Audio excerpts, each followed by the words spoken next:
What's up, lovers? GM and Happy New Year. Hopefully, this new year brings a lot of joy, a lot of new smart contracts, and whatnot. In today's video, we're going to take a next step from our previous video where we learned how to sign any message using MetaMask or any of the wallets that are connected to a browser.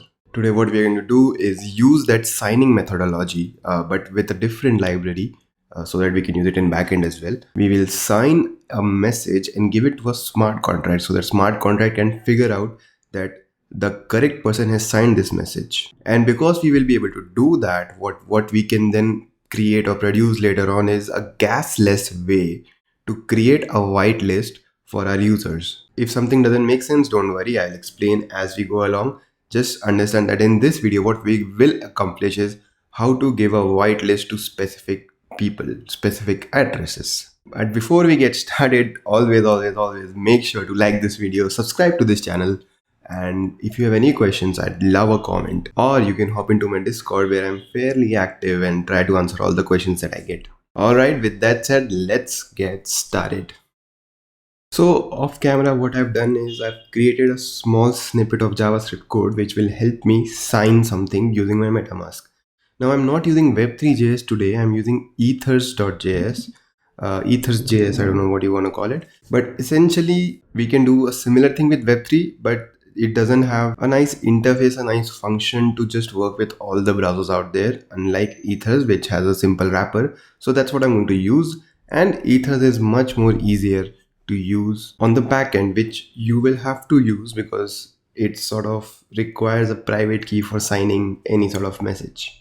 And you will not want to give that away in your front end code. But anyway, coming back, there is a very nice EIP called EIP 712, which basically explains or sets a standard about how do we sign a specific message and interpret that in Solidity so that EVM can give us a better understanding of what has been signed and how do we actually proceed with that signature, or how do we use the data present in that signature. So we don't need to go into the details, it's very technical.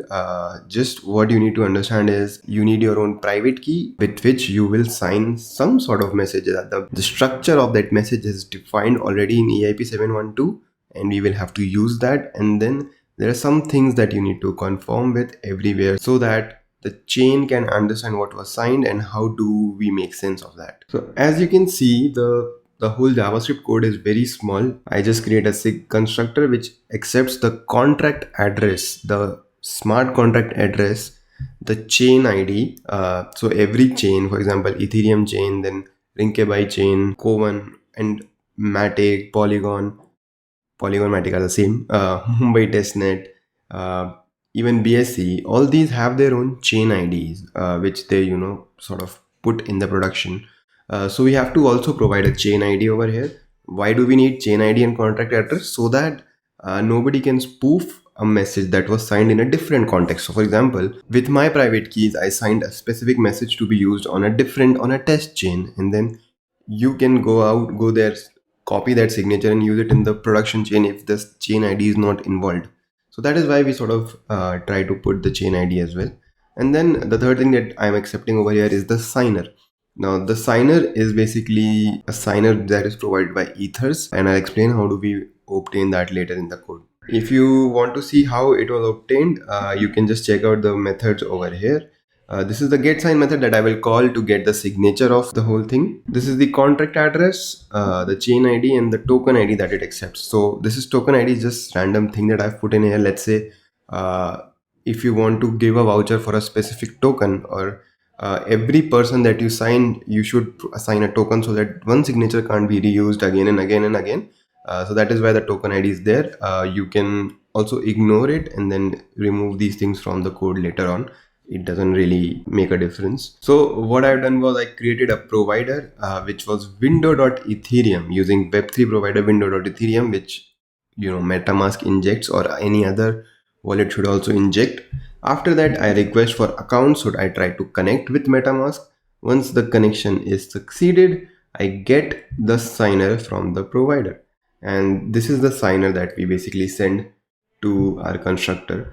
just to make sure everything is working fine, I also get the address that the signer has, just me being paranoid over here. And then we basically send all these things and then call the create signature function, which you can see over here. Now in the create signature function, what we do is we send an ID. We can also send more metadata, like we can, let's say, add a name as well in case we want, and then in the obj we can add name. The next thing that we will do is first we go and create a domain. This is required for the EIP 712 standard. Now what does the domain look like? So the domain basically requires a chain ID, a signing domain name, signing domain version, and the contract address. So these are the four things that are there in the domain. Now signing domain name can be anything. Whatever you put here, you will have to put the same thing in the Solidity code, which I will show in a moment. Signing domain version, just put 1 as of the recording of this video. Then the verifying contract should be the contract address, the contract address for which we are signing this data. And then the chain ID will be the chain ID where the smart contract is deployed. Then we go here and we create a type structure which basically tells the Solidity code how to read the whole object. Now here one thing that you need to do is make sure that the type is the same as the one that you are sending in the NFT smart contract or any other smart contract. So what you do is you call this struct something. So I just called it web3 struct. You could have called it anything else. You will need to make sure that it is called the same thing in the Solidity code, and I'll show you that again in a moment. After that, you create an array, and in the array there are objects. The object will have name and type, name and type, name and type. So ID is of the type uint 256. I've added a name over here. So what I'll do is I'll go here and I'll create another object with the name being name and the type being string. After we have these two things, what we are going to do is we are going to call this sign typed data function on the signer. This opens up the MetaMask pop-up, and after that we click on sign and we get a signature back. And then in the method itself, I return the object details and the signature. To show this code in action, I can just run it right now. This code did not interact with any sort of chain. It is just doing cryptography on itself and creating a signature. So let me just start the server and show you how the signature really works. So I'm starting the server on the port 2000 because 3000 is used somewhere and I'm not able to figure it out where. So once the server is up and running, I open localhost port 2000. You can see signing vouchers in the title. I open the console and what I do is I call sign helper get sign. All right, now first thing that I need to do is add a contract address and a chain ID and a token ID. Now this will give me an error because create signature expects ID and name. Technically it will not give me an error, but it will just not work well. So I'll just add a name also over here and here as well. Okay, I go and refresh, and this time I also get the option to enter a name. Amazing. Now for contract address, what I can just do right away is copy my own address. Doesn't really matter. I'm just trying to show you how the signature works. After that, I'll enter a chain ID, which will be 1, the token ID, let's say 10, and then a name web3 or whatever. You can just have it whatever. The value that we return, that we get over here, should be I think the whole thing, and then over there from that we can figure out the signature. So I connect.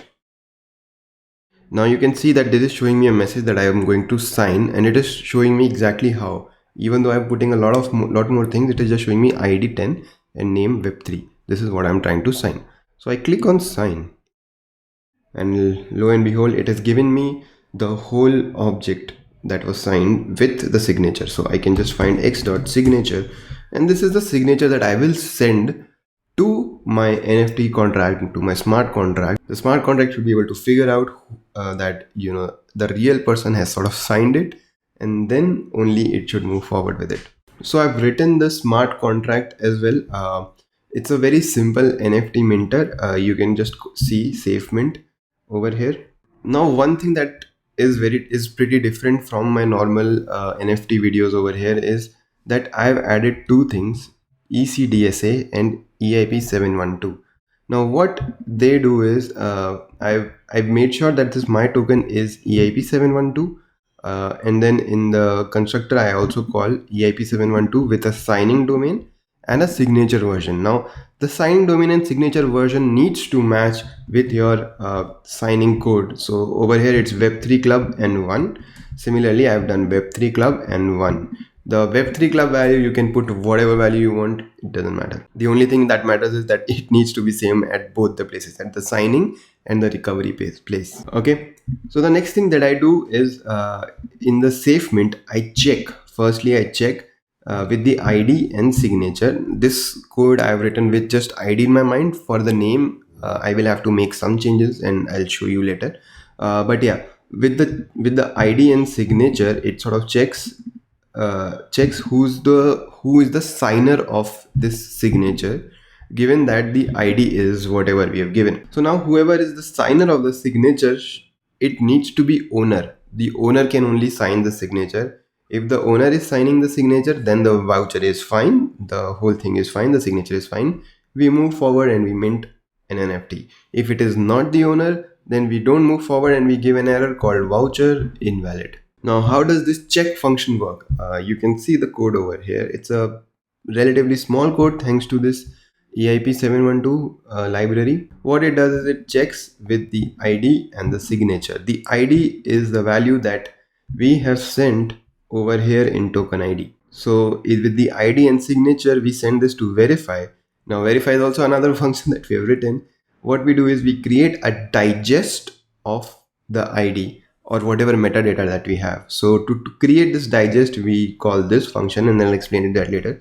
And then from ECDSA, the another library that I've imported, we recover using the signature what is the address of the signer. In the previous video that I had, you must have seen that we can recover using EC recover who signed a particular message. Similarly, we can recover over here the signer of the message in the smart contract itself, and then we return that, we return back to verify, and then basically it checks with the owner that the owner actually signed it. In the hash function, what we do is we create this web3 struct. We provide the type values. This is basically what is known as how do we make sense of the object if it was typed. What is typed? Basically it means what is the type of that variable. So string is a type, uint 256 is a type, address is a type, bytes is a type, so on and so forth. If you know Java, you know what is a type. If you know Ruby or Python, maybe you know what is a type, but if you know Go, C++, all those things have types. So yeah, we make sure that the type is present over here. Now one thing that this function only accepts is an ID. All right, and the thing is I've just made some changes where I have token ID and name as well, and I've made sure that the value the type struct is also updated so that I'm signing with the correct name as well, with the correct struct. So I need to make sure that the same type is going over here as well. So I will just go and write string name. Okay, and then what I'm going to do is I'm going to add comma, and I've written a small comment for myself how it works. But basically for a string, what you do is you call ksec256 bytes and then the string, whatever the string is, and then you can just enter the string over here. Now another thing that I need to do is I'll be like string memory name. So this is something that I will need to add everywhere, string memory name, and in the hashing function as well I enter the name. Similarly in verify, I go and enter a name and add that name over here, and now in check as well I need to send this name, and here I need to enter this specific name. Okay, so I made some changes to the Solidity code, and this should then technically work. If it doesn't work, I made some mistake. One thing you need to make sure that the web3 struct, the name of the type of the object, is same as you have written over here. So it can be anything. I've written web3 struct, you can name it something else. All right then, so I think the code looks fine to me. I can just go ahead and go over here. I can open Remix. So now that I'm in Remix, I've pasted my code. I've created a new workspace and basically pasted the whole code. Now I go and click on compile my token. This should compile well, and it did. Now I go and try to deploy the whole token. Click on deploy, and the deployment succeeded. It should. Why should it not? And you can see that there's a check function present over here which accepts ID, name, and signature. Amazing. Now let us go and try to put our signature that we have with the ID and name. The ID was 10, the name was web3 over here. So I pasted the signature, ID 10, name web3. Now I call this, and the value that it is giving is 0xDDE and ending with 2AB. But we have signed it using 0xBDA and not DDE and ending with F302. So we have definitely made a mistake somewhere, and I'll tell you the mistake. The contract address that we sent was not the correct one. So let's just copy this contract address. This is the contract address. I copied it. I go to signature again, and I paste the correct contract address. Then I go and get call for a sign. Click on sign. I get a signature which I can see over here. Now I copy the signature again. I remove the old signature. I paste it and call. And this time, alright, I made a mistake in the code, and that's a very difficult to spot mistake. Basically, my code was with a space over there, and I had to remove it to make it functional. So make sure that there is no space after the comma. This is something that I did not even know. As you can see over here, there's a space. I just remove it and save the whole thing. Alright, so now after making the mistake and trying to figure it out off camera, I can see that the value that is coming is BDA F302, and this is BDA F302. Now just to make sure that this thing is working again, I've copied the contract address which is D8B and FA8. Over here also you can see D8B and FA8. It's D8B FA8. The chain ID is 1. For some reason Remix has chain ID 1. I don't know why. The ID is 10 and the name is web3. I go and click here again. I sign it. Then I call for signature. This is the signature that I have received. I copy it. I go to the check. I remove the whole thing and I paste it again. I call a function, and the address is PDA, and it of course it didn't change for you, so I'll just show you a change. Let's say if it was ID 100, this is the value it would have received. I go back to 10, I call it again, and it gives me BDA and then F302 in the end, which is my address. Amazing. So the check function is making sure that I have signed it, and the check is able to verify that it was me who signed it. But if I go ahead and try to mint it with the ID 10, name web3, and byte signature, and let's say mint it to any random address, let's say this one. If I click on transact, you can see that the transaction failed, and it failed with voucher invalid. Why did that happen? The simple answer is we are trying to check whether the voucher that we have signed, the values that we have signed, they should be signed by the owner, which is this account, because this is the account that we used to deploy here. But we signed it with our account. So to do this, very simple, we change the ownership over here. We copy my address and I paste it over here. I transact, and the ownership is now changed to my address. Click on transact, and lo and behold, it allowed me to mint this. But in case I don't enter a signature, or I enter a wrong signature, let's say whatever the signature was, I changed 7 to 4. All right. Suddenly it gives an error, voucher invalid, and you cannot proceed, you cannot mint. So this is how you do a whitelisted minting. What really happens is people will come to your website, and on the backend code you will have a list of addresses that are allowed to mint. So whenever somebody connects with your website, they send a request to the server. Uh, your server checks whether this specific address is allowed to mint. If they're allowed to mint, you give them a token ID or something, and then always make sure that you store the tokens that have already been redeemed, so that somebody cannot redeem that token again and again, that signature again and again. Now, whenever that signature is given to the user clicks on the mint button.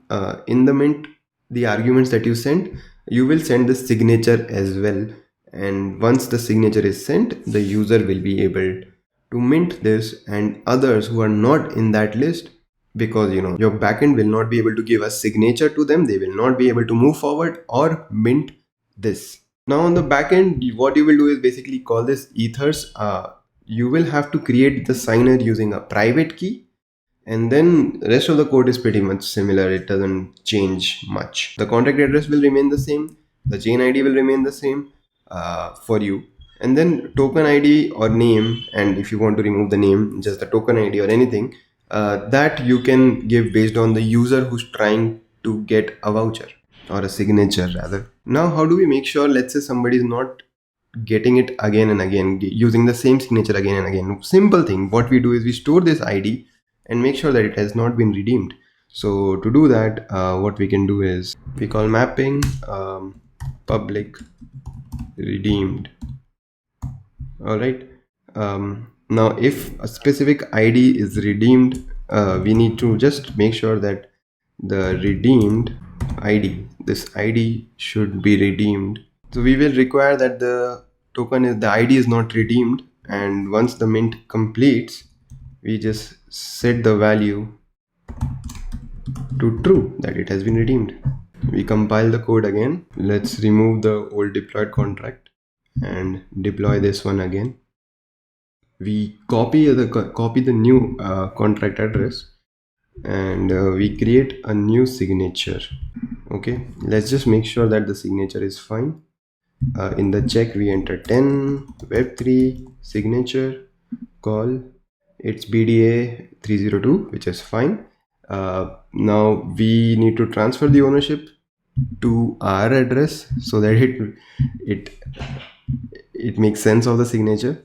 Now that once we have done that, we copy the signature again, we paste this over here. The name is web3, ID is 10, and the to address can be anything. Let's just use our address.